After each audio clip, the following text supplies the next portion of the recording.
Goeiedag en baie welkom by Insig, die program waar ons in diepte studie uit God se woord uit doen. Ons gaan voort met ons studies om die simbole en die gebruik van taal om die profeseë te beskryf te kan verstaan. Weereens vandag saam met my in die ateljee, leraar Pierre Neuf van die Noordwestelike distrikte. Ons hoop u gaan insig uit vandag se studie saam met ons kry.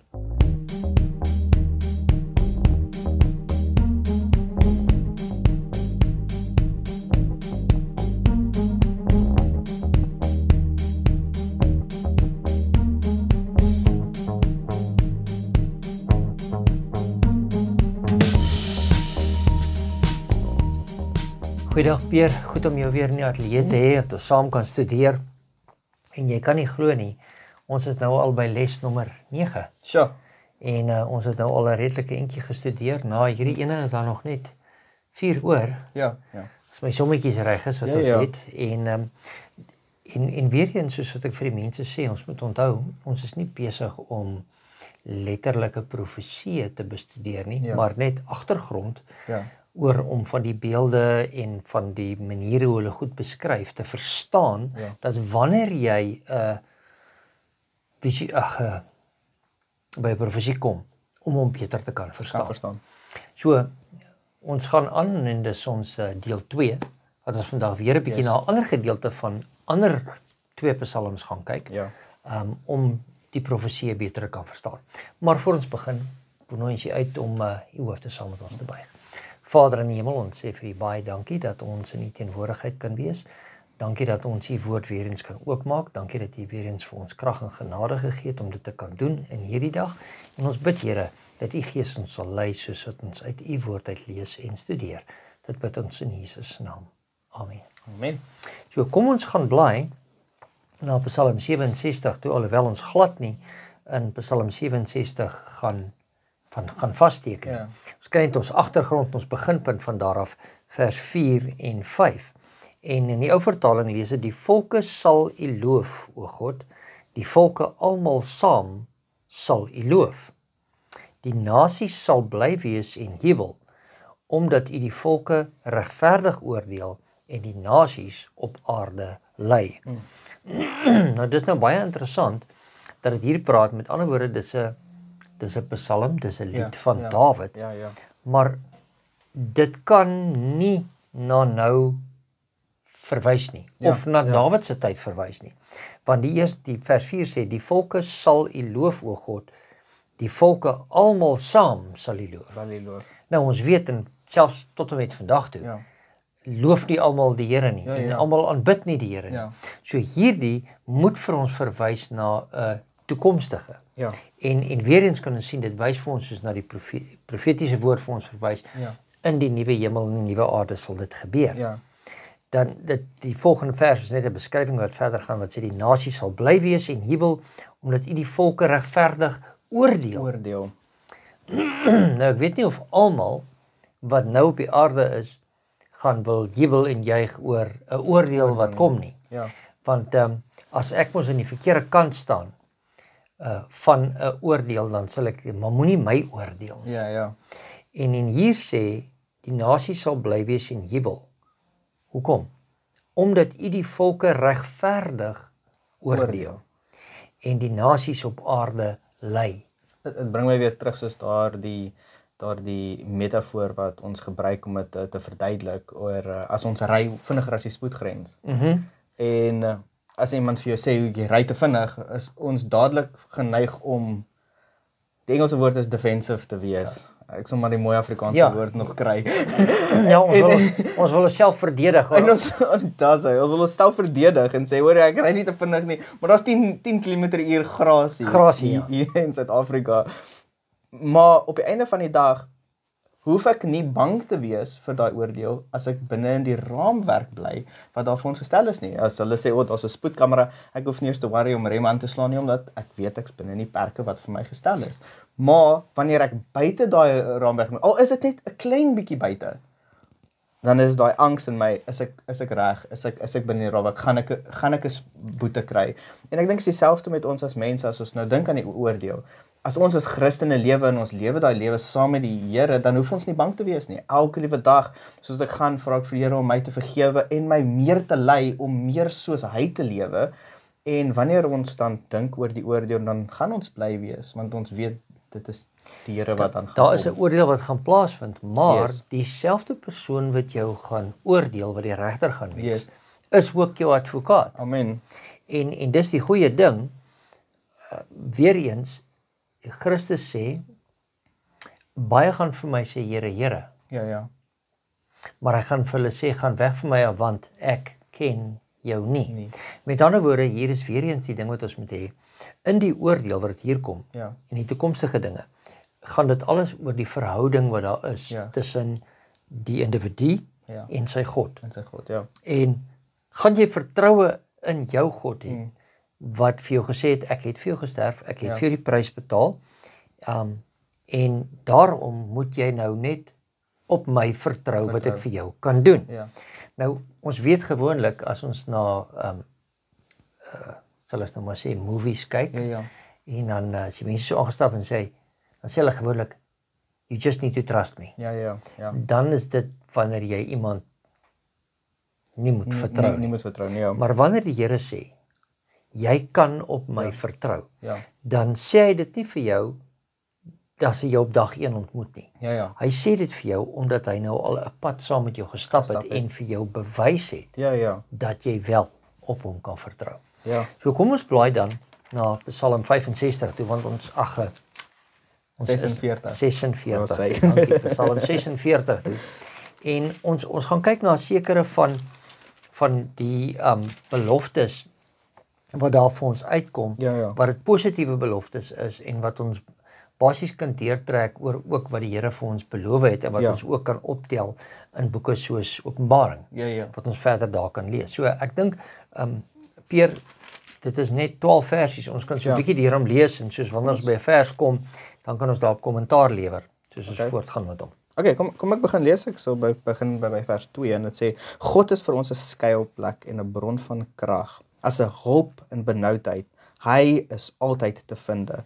Daarom sal ons nie bang wees wanneer die aarde skud en die berge wandel in die hart van die see nie. Sy waters kan maar woed, maar kan maar skuim. Berge kan maar bewe en in sy dreuning. Daar is 'n rivier van watervore, verskaf vreugde aan die stad van God, die heilige woonplek van die Allerhoogste. Nou, as ons vinnig net daar kyk, Peer, dan as ek kyk nou, as ek sê by vers 2, ek is nou heeltemal amper soos van die lesers daar by die huis, weer eens, julle moet onthou, die Peer lees uit die 2020 vertaling. Ek wil net sê, ek het daarom die ou vertaling gebruik ek ook, maar die ene lees 'n bietjie makliker. Dit sê vir ons hier, God is vir ons 'n toevlug en sterkte. Amen. Dis net op, dis op die ou vertaling, nie? As hulp in benoudheid is hy in 'n hoë mate beproef. Nou jou teksvers, ek het dit raak gelees toe wat jy by my lees. Dit het net nie vir my so geklink in die begin. Maar hy sê, omdat hy op 'n mate beproef is. En ons weet toe hy op aarde was hy beproef. En hy het in die woestyn ingegaan en hy was daar ook beproef. En die Here is in alle mate beproef en hy het nie gesondig nie. Met ander woorde, net in daai ene, hy is vir ons 'n toevlug. As ons wil weet hoe ons dit kan deurmaak as wanneer beproewing na ons kant toe kom. Want beproewing op sigself is nie sonde nie. Dit is om toe te staan in daardie beproewing wat dan die sonde is. As ons net volg dan wat hy sê en soos wat hy geleef het, dan sal ons ook deur daardie beproewing kan gaan deur sy krag. En ek dink hierdie ding is wat vir my so mooi maak, omdat ons kan sien die Here was ook beproef gewees. En hy het die beproewing deurstaan en op die einde van die dag gee dit vir ons die krag, ons kan ook gaan beproewing deurstaan. Maar ek dink as ek hierdie vers nog verder lees in vers 2, dan sê dit hy is die bron van ons krag. as ons aan hom kon, dis hoe my vertaling dit lees, is bietjie anders, maar ek hou van wat hy uitbring, want as ons aan hom gekonnekteer is, as ons gekonnekteer is aan die bron van krag, het ons daardie hoop, wanneer sulke dinge moet gebeur, en wat hy het begin beskryf in vers 3, en ons gaan verder aan tot vers 4, al bewe die berge, al is daar verwoesting, die Here is ons bron van krag, ons moet aan hom gekonnekteer bly. Met ander woorde, al is daar in ons lewens natuurrampe wat plaasvind, al is daar ekonomiese rampe wat plaasvind, al val jou eie lewe uitmekaar uit, solank jy met die Here gekonnekteer is. En hier is die ding, ons almal het al probeer om die huis uit te suig. Yes. Met die stofsuier, nee, en daar's altyd mos een plekkie wat jy by uitkom, wat net te ver is. En dan probeer ons mos altyd by die laaste hoekie uitkom. En dan trek die kragprop uit. Ja. Dan is ons nie meer gekonnekteer nie. Jy kan nie meer daarby uitkom nie. Met ander woorde, hier is die belangrikheid daarvan. En wanneer jy gekonnekteer is aan die Here, soos 'n stofsuier, die voorbeeld wat ek nou gebruik het, dan moet die kragknoppie hy moet ingeplak wees, die krag moet aan wees, maar dan moet ook krag in die huis wees. Eskom moet ook werk. Gekonnekteer wees. Met ander woorde, al hierdie goed is noodsaaklik, ook so vir ons, deur net vir ons te sê, ons is Christene, ons glo in die Here. En ons doen nie wat hy sê nie, ons is nie elke dag met hom gekonnekteer nie. Dan sal ons ook sonder krag wees. Ja. So. Ek hou van wat hy hierso sê in vers 5, en dit sê, daar is 'n rivier, sy watervore verskaf vreugde aan die stad van God. Ja. En ek dink so, wat gebeur wanneer jy gekonnekteer is aan die Here, daar is vrede. Ek dink in die tyd waarin ons nou lewe, is dit so moeilik om vrede te sien. Ons het nie vrede met mense, ons het nie vrede met God nie, daar is soveel woede. Ek vat altyd die voorbeeld van, kyk net as iemand ry, die mens het so begin lewe vir homself, en nie meer ander gesentreerd nie, en uit dit is daar nie meer die liefde van God nie. En as ons hierdie vers lees, dan sien ons, maar as jy gekonnekteer is aan God, dan kry jy vrede, en het jy daardie vrede in hom. Ja, by vers 5 by my sê, die stroompies van 'n rivier maak die Godstad bly. Die heiligste van die woninge van die Allerhoogste. Amen. Met ander woorde, dit is die woonplek van die Allerhoogste, maar dit is ook waar ons by hom gaan woon. En hierdie is alles, geef ons 'n beskrywing, en geef ons 'n vooruitsmaakie van hoe dit gaan wees wanneer ons in die nuwe Jerusalem saam met hom gaan woon. Ja. Wat 'n wonderlike ervaring. Vers 6 sê, God is daar binne in hierdie stad. Dit sal nie wankel nie. God sal dit help as die dag aanbreek.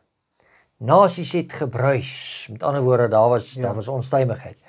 Koninkryke het gewankel. Hy het sy stem verhef, die aarde het gebewe. Die Here van die leerskare is met ons. Die God van Jakob is 'n rotsvesting vir ons. Met ander woorde, hier kom hy weer vinnig terug en hy sê, terwyl daar moeilikheid op die aarde is, maak nie saak wat in die wêreld gebeur nie. Daar's een plek waar jy rotsvesting kan kry, daar's een plek waar jy standvastigheid kan kry, en dit is in die Here. By God, En jy sal dit net by God kan kry. En dan, in daai vers 8 sê baie mooi, die Here van die leerskare. Met ander woorde, die Here, nou sê hy nie meer net die leerskare van Israel nie, die leerskare van net 'n seker, die Here van die leerskare, van almal, nee. My vertaling sê die Here heerser oor alle magte. Yes, is met ons. Met ons. Nou ek wil amper sê, ons kon ons nou vandag net gesê het, die Here van die leerskare, Immanuel. Ja. Immanuel, God met ons. Hy is met ons en dit wat ons deurgaan. Nie net dat hy nou hier met ons is nie, maar dat hy ook in die toekoms, in die nuwe Jerusalem, met ons wil wees. En dat hy sy woonplek by ons gaan maak. Vers 9. Kom kyk na die dade van die Here. Hy wat 'n skrikwekkende ding op aarde doen, wat oorlog laat ophou tot aan die einde van die aarde. Bo breek hy stikkend, en hy verpletter spiese, waans verbrand hy in die vuur. Bedaar en erken dat ek God is. Ek is verhewe bo die nasies, ek is verhewe bo die aarde. Die Here, heerser oor alle magte, is met ons. 'n Toevlugsoord is die God van Jakob vir ons. Nou dadelik toe jy daai dinge begin lees, toe begin ek terugdink na die beeld van Nebukadneser in Openbaring 2. Ja. Wat vir ons wys, daar gaan koninkryke wees en hulle gaan heers en hulle gaan met mekaar. Daniël 2. Ja, wat het ek gesê? Openbaring 2, maar Daniël 2. Ons verstaan wat leraar gesê het. Hulle sê 'n goeie begryper het 'n halwe woord nodig. En ekskuus, ek is onder medikasie, so julle moet verstaan as ek die boeke 'n bietjie verkeerd omdraai vandag. So, is reg. Daniël hoofstuk 2. Nebukadneser het 'n droom gehad. In hierdie droom het hy gedroom van hierdie verskillende koninkryke. En ons is geneig wanneer ons hierdie gedeelte oor vertel, dan eindig ons by die voete van yster en klei. En dis waar ons stop. Maar yster en klei is die voete nog steeds op die aarde en dit is die aardse koninkryke wat daar is. Maar daar's een gedeeltjie wat ons mis. Dit is die klip, die rots wat losraak, né? En hierdie beeld tref by sy voete, alles verbruisel en dit is wat hier vir ons in Psalms opgeteken is. Wat die oorloë laat ophou. Tot by die einde van die aarde en die boog verbreek. Met ander woorde, die krag, die boog waarmee hulle geskiet, die pyleboog, die spiese waarmee hulle geskiet het, die strydwaans, met vuur verbrand. Waarmee gaan alles geëindig word op die einde van die dag? Waarmee gaan alles nuut gemaak word? Met vuur. Met vuur, want die elemente sal brand en die aarde gaan vernietig word voordat die Here die aarde en die hemel weer nuut herskape. Met ander woorde, dit is die gedeelte vir ons wat daarna vir ons wys en wat ons kan sien wat in die profesie van ons opgeteken is, kry ons selfs hier. En is 'n vooruitskouing wat vir ons vorentoe gewys word.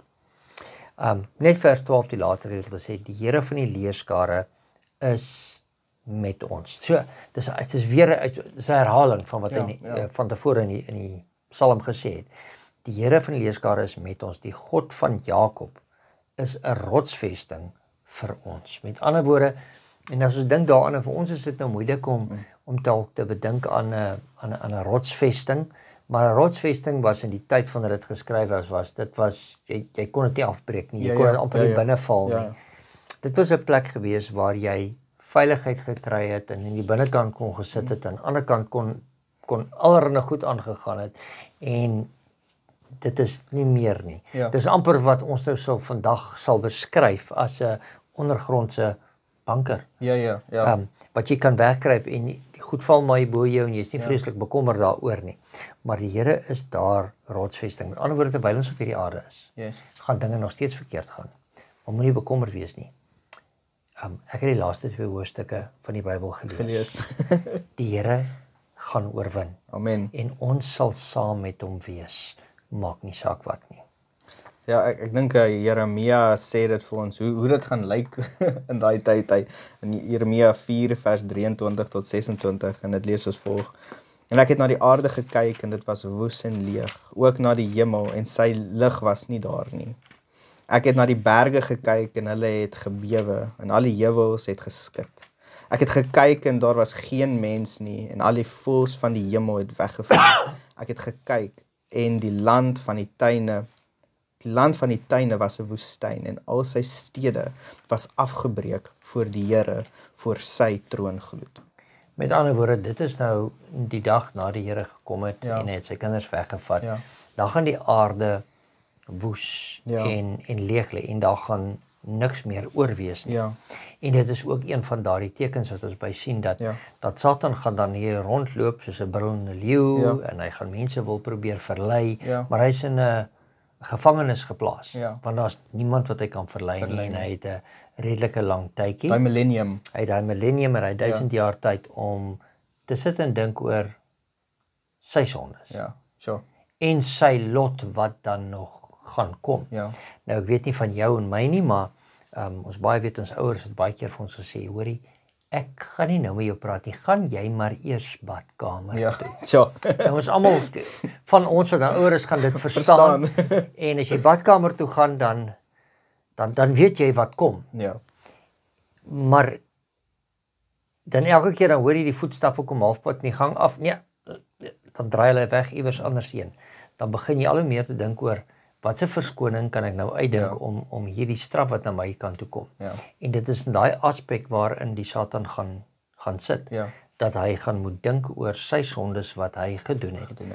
Maar dit is hoe die aarde gaan lyk, wanneer die Here al sy kinders weggevat het, tot in die hemel. En ek dink dit, ek dink as ons daarna kyk, en ons kyk na wat gaan gebeur, en hoe die Here die nuwe hemel en nuwe aarde vir ons beplan het, en ek dink op daardie stadium, voor dit nou, as ons kan sien, maak nie saak wat gebeur nie, maak nie saak wat 'n verwoesting gebeur nie, die Here is in beheer. Die Here het 'n plan, die wat in die Here is, het die Here 'n plan mee. Hy gaan ons kom haal, maar hy het ook 'n plan op die einde van die dag vir die uiteinde van sonde. Ja. En ons weet in hierdie tyd, waar hierdie gaan gebeur, sodat Jeremia praat, is ons veilig in die hemel, waar die Here 'n plek vir ons voorberei het. Sodat ons daai tydjie daar met hom gaan wees. So dis weer, sit ons vertroue in die Here, en ons weet die Here het 'n plan, dan bring dit vir ons daardie vrede, en daardie hoop, om te sien, dit wat op hierdie aarde gebeur, dit maak nie eintlik saak nie. Ons moet ons, soos wat die Bybel vir ons maak ons seele skatte in die hemel bymekaar. Kom ons sit ons vertroue en ons hoop in die Here, en op die einde van die dag gaan hy daardie vrede bring in ons lewens. So kom ons kyk dan Psalm 47, so die eerste 4-5 verse dink ek. Okay. Ek sal lees hier, dit sê van ons vir die musiekleier van die kinders van Korag 'n psalm. Alle volke, klap met die hande, juig tot eer van God met 'n stem van gejubel. Want die Here, die Allerhoogste, is gedig, 'n groot koning oor die hele aarde. Amen. Hy bring volke onder ons en nasies onder ons voete. Hy kies ons erfdeel vir ons uit, die trots van Jakob, wat hy liefhet. Amen.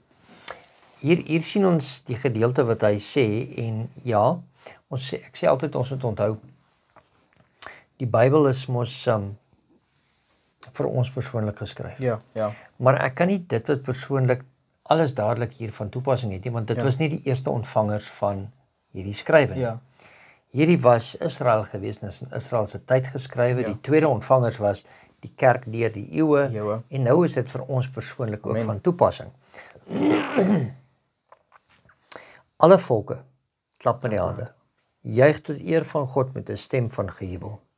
Want die Here, die Allerhoogste, is gedig, 'n groot koning oor die hele aarde. Ja. Met ander woorde, hierdie is die alle volke wat hom aangeneem het, wat hom aanvaar het as sy, hulle prys en jubel nou oor hom, en is bly oor hom. Ja. Want hy is 'n groot koning oor die hele aarde. Hy bring volke onder ons en nasies onder ons voete. Hy kies ons erfdeel. Ja. Dis die mooi ding. Baie keer wil ons mos 'n erfdeel vir onsself kies. Ja. Ons sê baie keer, in Engels het hulle 'n sê ding wat sê, don't count the chickens before they hatch. Jy kyk na jou erfporsie wat jy gaan kry, en dan ewe skielik die dag as dit kom, dan lyk dit dalk nie altyd dieselfde as wat jy dit beplan het, laat dit gaan wees nie. Maar die Here kom en hy sê, hy kies ons erfdeel vir ons uit. Met ander woorde, hy het klaar vir ons erfdeel uitgekies. Hy het dit amper vir ons op sy gesit. Al wat hy nou wil hê is, ek en jy moet dit kan maak, sodat ons daar kan wees. En al wat ons moet doen is, ons moet die keuse uitoefen, dat ons dit wil hê. Nie net sê ons wil dit hê en dan omdraai en loop nie, maar ons moet dit sê, Here, ons aanvaar jou offer, ons wil die erfdeel hê, ons wil die nuwe Jerusalem ontvang. Kan ons dit kry? Want hy het dit reeds onder ons voete geplaas. Hy het dit onder ons voete geplaas by die kruis van Golgotha, het hy dit reeds gedoen. En hy is nou vir ons besig om vir ons in te tree. Met ander woorde, ons sien dat al hierdie gedeeltes, sien ons dat daar vir ons 'n toekoms reeds gebou word in die psalms. Amen. En vir ons rustigheid gegee word in die psalms vir die toekoms wat daar vir ons is. En dit bring my daardie idee van, soos wat ons nou gesê het, ons kan niks doen om dit te kry nie. Die Here het dit klaar gedoen. Ons kan niks daarom doen nie. Die Here het klaar die werk gedoen. Ons hoef nie te werk daarvoor nie. Al wat ons moet doen, is ons moet sy genadegawe aanvaar en ons lewe verander volgens sy wil. En dit is so 'n eenvoudige konsep. Want die aanvaarding en die lewe verander. Dit sê dieselfde ding. Ja. Want as jy sê ek aanvaar dit, maar jou lewe verander nie daarvolgens nie, het jy dit eintlik nie aanvaar nie. Ja. Want as jy iets aanvaar het, dan sal jy mos nou die nodige veranderinge aanbring. Soos die spoedgrens. As ek die wet aanvaar het, en dan ry ek volgens die spoedgrens. volgens die spoedgrens. Ja. As ek sê daai is dit daar waar ek wil wees. Ek het en jy praat van die spoedgrens. Ja. Dit is altyd vir my 'n snaaksigheid van vriende van ons wat Nieu-Seeland toe gaan. Ja. Dan sê ek vir hulle, maar hoe weet jy? Dan sê hulle, nee, die spoedgrens, daar is soveel. Ja. Jy weet jy moet soveel ry, daarom ry jy soveel. Ja. Dan sê ek van, nie by ons. Nie by ons nie. As hy bordjie daar is, en sal ek sê, ek gaan nog 'n bietjie bydruk. Maar aan die ander kant is amper nie eens bordjies op, want almal weet die spoedgrens is 'n sekere, en hulle bly daarby. Met ander woorde is daai keuse wat jy moet maak, en jou lewe daarvolgens moet inpas. Sure. En soos wat hulle dit doen op die paaie, Ja. ek is seker daarvan, daar seker mense wat oortree ook, maar daar werk hulle wetstoepassers heeltemal anders as ons. As hy gesê het jy is oor die spoed, Dan sê oor die spoed. Ja. Dan hoef dit nie eens vir jou amper te bewys nie. Ja. So dit is 'n baie interessante konsep. So kom ons blaai na ons volgende Psalm toe, Psalm 75. En dan kyk ons wat ons daaruit kan leer. Psalm 75 is ook so 11 verse. Ons behoort vinnig deur om te kom. Ek sal die eerste paar lees. Dit sê daar vir die musiekleier op die wysie van moenie verwoes nie. 'n Psalm van Asaf, 'n lied. Ons loof U, o God, ons loof, en naby is U naam. Hulle vertel U wonders. Is dit nog elke dag op ons lippe? Dat ons die Here loof, dat ons hom prys, en dit wat hy goed gedoen het, sê ons dit die hele tyd verander. En ek sê nie hier, vat die Bybel en loop met hom onder die arm nie, maar wanneer die Here iets vir jou gedoen het, moet jy dit met ander kan deel, en kan sê, maar dit is die Here wat vir my goed was. Baie mense sal vir jou sê, "Jo, Peer, maar jy was nou gelukkig geweest." Ja. Sê nee, geluk het niks daarmee uit te waai nie. Dit was net deur die genade van die Here. Amen. Vers 3 sê, as ek die regte tydstip aangryp, oordeel ek regverdig. Al wankel die aarde en al sy bewoners, ek het sy pilare vasgestel. Daai is vir my so 'n mooi belofte. Al lyk dit vir jou of jou hele wêreld platval. Rondom jou persoonlike een. Ons praat nie nou van die land nie, ons praat nie van die wêreld nie, ons praat nie van die oorlog in die wêreld nie. Jou persoonlik, al wankel die aarde. Ek het sy pilare vasgestel. So moenie bekommerd wees nie. Ek is nog steeds in beheer. My vertaling sê ek self het sy pilare gevestig. Ja, en as hy sy pilare gevestig het, en as hy die bouer is en die meester, en ons weet, as ons na die Nuwe Testament kyk, Christus is die hoeksteen, nee. Met ander woorde, dit gee vir ons daai vertroue in die Here. Ek wil ons leef ons aangaan vers 5. Yes. Vir verwaande mense sê ek, moenie moenie verwaand wees nie vir die goddeloses, moenie horings oplig nie, moenie julle horings teen die hemel lig nie, moenie verwaand met stywe nekke praat nie, want verheffing kom nie waar die son opkom, of waar hy ondergaan nie, en ook nie van die woestyn af nie. Nee, God is 'n regter. God is 'n regter. Die een verneder hy, die ander verhef hy. Met ander woorde, as ons vinnig na daai gedeelte kyk, ek hou daarvan hy begin by jou vers 5 by wat sê hy? Verwaandes. Hier sê hy onsinniges, die wat sinneloos is. So hulle weet nie baie nie, maar hulle is verwaand. Hulle sê vir jou hulle weet baie. Nie. Wees nie onsinnig nie tot die goddelose. Verhef die horing nie. Met ander woorde, moenie die ramshoring ophef wat hulle altyd 'n oorwinningskreet uitgeblaas het en gesê het, ons is die beste. Ons wil verkondig, ons is die beste nie. Moenie dit doen nie. Moenie dit doen nie. Want die Here weet, hy het die pilare vasgestel, soos jy nou voor ons gelees het. Vers 7, want nie van die opgang van die wat nie van die opgang of van die ondergang, ook nie van die woestyn van die berghoogtes nie, maar God is regter. Hy verneder die een en verhef die ander. En nou klink dit klink half of dit nou te mekaar praat. God is regter. Ja. En dan wil ek amper daarin sê, maar God is ook regverdig. Ja. En dan sê daar, hy verneder die een. Met ander woorde, hy haal hom af van sy troontjie af waar hy dink hy is.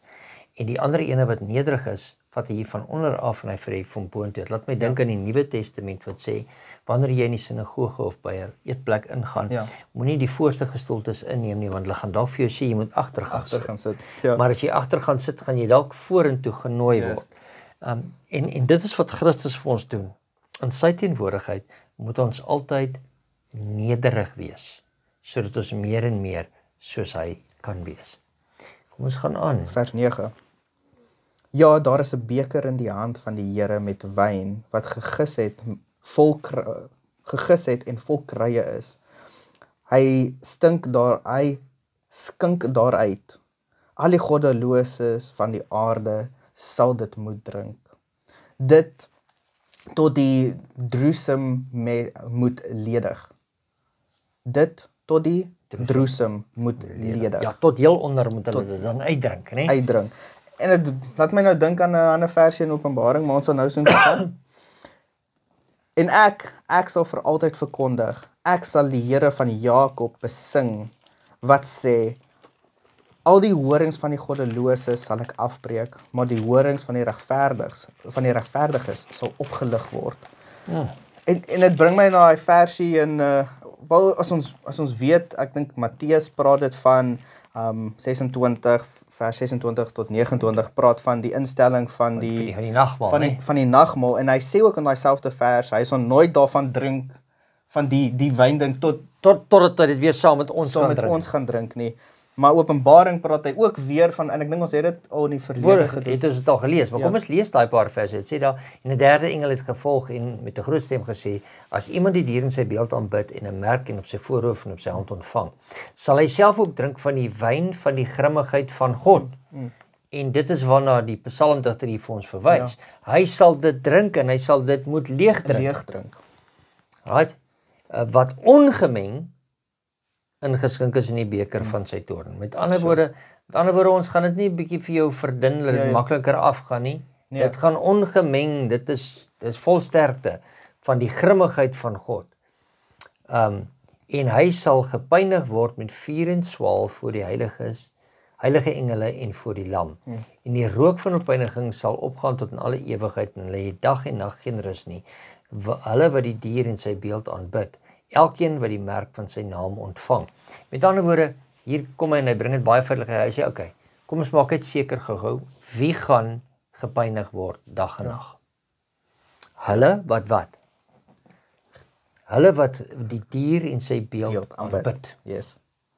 En elkeen wat die merk van sy naam ontvang. So in ons weet, soos in ons studie wat ons gekry het, is die een is die regverdiges, en die ander ene wat ons hiervan praat, is die wat aan ander godsdienstige hulle het nie die ware God aanbid nie. Hulle het dit gaan op die einde van die dag oor aanbidding. Ja, dit gaan oor aanbidding, maar ek wil amper sê, hulle het gedink hulle die ware God aanbid op die manier wat hulle gedink het dit sal goed wees, en nie op God se manier nie. Amen. Met ander woorde, dit help veel, jy probeer die Here aanbid, maar jy doen dit op jou manier.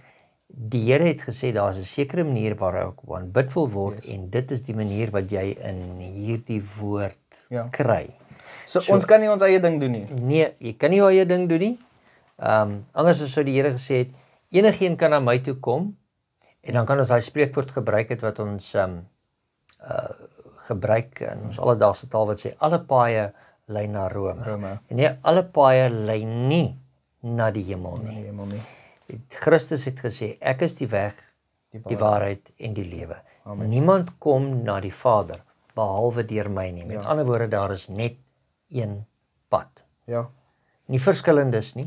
Ons kan uit verskillende rigtings uitkom, maar ons moet op die regte pad kom, en daardie pad is Christus Jesus. En dit bring my nou 'n bietjie terug na die versie wat ons reg aan die begin gelees het, ons skriftuurlese wat gepraat het van alle nasies moet juig en lofsange sing in die tyd van oordeel wat kom. En ons weet dat hierso praat dit van, as hy praat van die wyn, van die grimmigheid van God, dan praat dit van die oordeel. Ons weet die wyn, die gelykbeelding van dit is Jesus se bloed. Ja. Wat sal moet drink van die wyn, die oordeel oor hulle self. Ja, want hulle het nie die bloed van Christus aanvaar nie, so nou sal hulle dit alles maar moet opdrink daarvan. Ja. En ek dink dit bring ons weer terug ook na die hoop wat ons weer kan hê in dit. In die hoop wat ons kan hê in Christus, dat hy het hierdie plan gehad, maar weer eens, ons moet dit aanvaar en ons lewe volgens dit inneem. Vers 10. Maar ek, hierdie ouens moet dit uitdrink, maar ek sal vir ewig verkondig. Ek wil psalms sing tot eer van die God van Jakob. Amen. En ek sal al die horings van die goddelose mense stikkend breek, die horings van die regverdiges sal verhef word. Hier is 'n vraag wat ek die vorige week gevra het vir mense, toe ek in die kerk gepreek het ek vir hulle gevra, as daar nie 'n lewe is na hierdie lewe nie. Daar is nie 'n hoop vir hiernamaals nie. Ja. Sal julle nog steeds kerk toe kom week vir week en die Here kom aanbid? En ek moet sê, daar is mense wat reguit geantwoord het uit die gehoor het en gesê, nee, wat is die nut daarvan? En ek was bietjie geskok geweest toe ek die antwoord gehoor het. Maar dit is wat ons eintlik algemeen dink. Hoekom kom ons kerk toe? Hoekom aanbid ons die Here? Want ons wil vir ewig, ons wil die ewigheid beerwe. En ek dink dit is 'n miskonsepsie wat ons het. Ons aanbid God nie uit wat ons uit hom uit kan kry nie. Amen. Maar ons aanbid God vir wie hy is. Amen. Hoekom hy is wie hy is. Ja. Of daar nou iets vir jou daar uit is of nie. En weer eens, ek dink aan die drie Joodse manne, Sadrag, Mesach en Abednego, wat gesê het, koning, ons sal u nie aanbid nie. Ja. Want ons God kan ons verlos. Ja. Maar indien hy dit nie doen nie, weet dit net, ons gaan nog steeds nie jou gode aanbid nie. Met ander woorde, ons gaan nie van hom af wegtreë nie. Al red hy ons nie, gaan ons nie van hom af wegbeweeg nie, want hy weet altyd beter. En ek dink dit is waarna ons moet kyk op die einde van die dag. En daardie lofprysingslied kan sing. Maak nie saak wat gebeur met ons nie. Die Here is nog steeds goed. Die Here het nog steeds 'n plan. Die Here is in beheer. Ja. Is baie goed. Kom ons sluit af. Ons kyk na Psalm 67. Ja. Vanaf vers 2. Mag God ons genadig wees en ons seën. Mag hy sy aangesig by ons laat skyn. Ag, wat 'n wonderlike gedagte. Met ander woorde, as hy sy aangesig oor ons laat skyn, dan beteken dit hy is in ons midde, sodat die mense op aarde u weg kan ken, onder al die nasies u heil. Die volke sal u loof, o God, die volke almal saam sal u loof. Amen. Die nasies sal bly wees en jubel, omdat u die volke regverdig oordeel en die nasies op aarde lei. Die vers klink vir my baie bekend. Ja. Het ons dit nou reg in die begin gelees? En dan gaan hy verder en dan sê hy, die volke sal u loof, o God. Die volke almal saam sal u loof. Die aarde het sy opbrengs gelewer. God, onsse God, sal ons seën. God sal ons seën en al die eindes van die aarde sal hom vrees. Amen. Vers 7 sê vir my, die aarde het sy opbrengs gelewer. En hier moet ons nie dink, hy praat van die opbrengs van die oeste en van die minerale wat uit die aarde uitkom en al hierdie dinge nie. Dit praat eintlik van die aarde het sy oes wat vir die Here voorberei is, die mense, sy kinders, het hy opgelewer wat hy kon opgelewer het.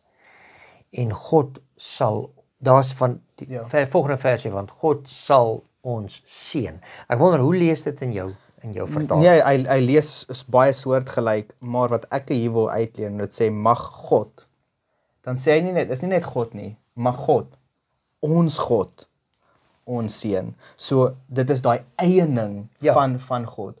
Dit is nie net God nie, dit is ons God. Die een wat ek gekies het. Ons God, mag hy ons seën, mag God ons seën sodat die uithoeke van die aarde vir hom ontsag kan hê. Met ander woorde, Pierre, ons sien nou hier in die Psalms dat wanneer ons kyk na die profeseë en veral wanneer ons kyk na die twee boeke van Daniël en Openbaring, dan lyk dinge baie keer baie bleek en onstuimig. Maar wat ons vandag gesien het in die boek van Psalms, dat daar 'n silwer randjie om 'n donker wolk is. Wanneer daar is 'n rooskleurige toekoms wat wag vir die kinders van die Here, wanneer hulle beroep op hom en wanneer hulle lewe inrig volgens hom. As ek dit in ander woorde kan stel, die Here het 'n plan, al gaan dit moeilik, al gaan dit hartseer, al is daar pyn en lyding, die Here het 'n plan. Ons moet seker maak ons is in die bootjie saam met hom deur daardie onstuimige see. Ja, want hy is die stuurman. Hy is die stuurman. En nou as ek net so daarby vinnig wat ek kan sê is onthou, die disippels laas saam met Jesus in die bootjie was dit onstuimig. Hulle was bekommerd. Ja. Hy het rustig gelê en slaap. Ja. Want hy het geweet wat sal die einde daarvan wees. So as jou bootjie onstuimig is, Jesus is in jou boot. Ja. Al lyk dit of hy slaap. Hy weet wat sal die uiteinde wees. En die uiteinde sal wees dat dit rustig sal raak en dat jy vir altyd saam met hom sal wees. Amen. Pierre, dit was goed om weer eens uit God se woord te studeer saam met jou. Amen. Ek wonder, sal jy vir ons afsluit met 'n gebed? Sekerlik, kom ons sluit die oë saam. Dankie liewe Heer dat U ons God en ons hemelse Vader is. Heer, dankie dat ons so vir jou hoop en vreugde en ook daardie 'n peace kan wees met U. Heer, wat U vir ons geskryf het. Heer, wanneer ons sien wat in die wêreld gebeur, wil ons graag hê dat U moet in ons gedagtes vestig, dat U is altyd in beheer, en ons moet dit nooit vergewe nie. Heer, ons kies U, U is ons God. Help ons dat ons U sal loof en prys, en met danksegging vir alles wat U vir ons doen. Heer, ons dankie dat U beloof het om altyd met ons sal wees en ons nooit te laat sal vergaan nie. Ons dankie dat U die plan in plek gestel het en dankie dat U vir ons hierdie woord gegee het sodat ons daarvolgens kan lewe. Heer, ek bid dat U ons lewens volgens U wil sal verander. Is ons gebed in Jesus naam. Amen. Amen.